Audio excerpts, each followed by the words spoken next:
Praise the Lord. 41 സങ്കീർത്തനം 1 വാക്യം. എളിയവനെ ആദരിക്കുന്നവൻ ഭാഗ്യവാൻ. അനർത്ഥ ദിവസത്തിൽ യഹോവ അവനെ വിടുവിക്കും. അനുഗ്രഹിക്കപ്പെട്ട നല്ല ദിവസത്തിനായി നമുക്ക് സ്തോത്രം ചെയ്യാം. ദൈവത്തെ സ്തുതിക്കുവാനുള്ള ഏക മാർഗമെന്ന് പറയുന്നത് ദൈവത്തിന് നന്ദി പറയുക എന്നുള്ളതാണ്. ആയുസ്സും ജീവനുമൊക്കെ നമുക്ക് നൽകി ഓരോ നിമിഷവും വളരെ സൂക്ഷ്മതയോടെ നമ്മെ കാത്തു സൂക്ഷിക്കുന്ന നമ്മുടെ ദൈവത്തിന് നമുക്ക് നന്ദി പറഞ്ഞുകൊണ്ടേയിരിക്കാം. നാം ജീവിതത്തിൻ്റെ ഓരോ മേഖലകളിലേക്ക് കാലെടുത്ത് വയ്ക്കുമ്പോഴും അവൻ നമ്മുടെ പിറകെയുണ്ട്.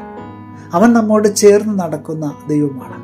അതുകൊണ്ട് ഏത് സാഹചര്യങ്ങളിലും ദൈവത്തെ സ്തുതിക്കുവാനും സ്തോത്രം പറയുവാനും നമുക്ക് കഴിയുമെങ്കിൽ അതിൽ പരം ഭാഗ്യകരമായ ഒരവസ്ഥ വേറെയില്ല. എന്നാൽ പലപ്പോഴും ജീവിതത്തിൽ നന്മകൾ മാത്രം നാം അനുഭവിച്ച് മുന്നേറുമ്പോൾ എപ്പോഴെങ്കിലുമൊക്കെ ചെറിയ ചെറിയ പ്രതിസന്ധികളും ചെറിയ പ്രയാസങ്ങളുമൊക്കെ ജീവിതത്തിൽ നേരിടുമ്പോൾ ആ നിമിഷം വരെ ചേർത്ത് പിടിച്ച ദൈവത്തെ നാം കൈവിടാറുണ്ട്. അത് നമ്മുടെ ഒരു മനുഷ്യ സ്വഭാവമാണ്. അതുവരെ നമ്മെ ചേർത്ത് നിർത്തിയ, അത് ദൈവത്തോടെന്ന പോലെ തന്നെ നമ്മോട് കൂടെ നിൽക്കുന്നവരെയും ഒക്കെ നാം ആ ഒരു നിമിഷം തള്ളിപ്പറയുന്ന ഒരു സാഹചര്യം ഉണ്ടാകും. പലപ്പോഴും നമ്മളിങ്ങനെ പരാതി പറയാറുണ്ട്. എനിക്കൊരു പ്രയാസം വന്നപ്പോൾ, എനിക്കൊരു പ്രതിസന്ധിയുടെ ഘട്ടം വന്നപ്പോൾ എന്നെ ഒന്ന് തിരിഞ്ഞു നോക്കുവാനായിട്ട് ആരും ഉണ്ടായിരുന്നില്ല. എന്തിന്? എൻ്റെ സുഹൃത്തുക്കൾ പോലും എൻ്റെ കൂടെ ഉണ്ടായിരുന്നില്ല. എൻ്റെ സഭ എന്നെ ചേർത്ത് പിടിച്ചില്ല. ഇങ്ങനെയൊക്കെ നമ്മൾ പരാതി പറയാറുണ്ട്. അത് മാനുഷികമാണ്. അത് നമ്മളെല്ലാവരും പറഞ്ഞു പോകുന്ന കാര്യമാണ്. ഇവിടെ ഈ സങ്കീർത്തനം വായിക്കുമ്പോൾ ദാവീദും ഇത് തന്നെയാണ് പറയുന്നത്.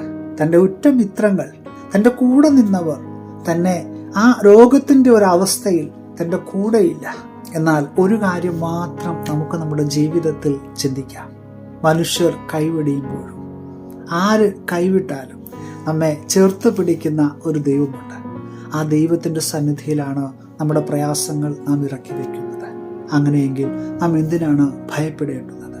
ഏതവസ്ഥകളിലും അവൻ നമ്മുടെ കൂടെ നടക്കുന്ന ദൈവമാണെന്നൊരു വിശ്വാസം നമ്മിൽ വളർത്തിയെടുത്താൽ പ്രിയമുള്ളവരെ, ആരെയും നമുക്ക് ആശ്രയിക്കാതെ മുന്നോട്ട് പോകുവാൻ കഴിയും. പ്രിയമുള്ളവരെ, ദൈവത്തിൽ നമുക്ക് ആശ്രയിക്കാം. എന്ത് പ്രശ്നങ്ങൾ വന്നാലും, എന്ത് പ്രതികൂലങ്ങൾ വന്നാലും നാം ദൈവത്തെ കുറ്റം പറയാതെ, ദൈവം നമ്മുടെ ജീവിതത്തിൽ ചൊരിഞ്ഞു തരുന്ന ഏത് നിസ്സാര കാര്യങ്ങൾക്കും നന്ദി പറഞ്ഞുകൊണ്ട് ദൈവസന്നിധിയിൽ നമുക്ക് കുറച്ചുകൂടി മുന്നോട്ടേക്ക് യാത്ര തുടരാം.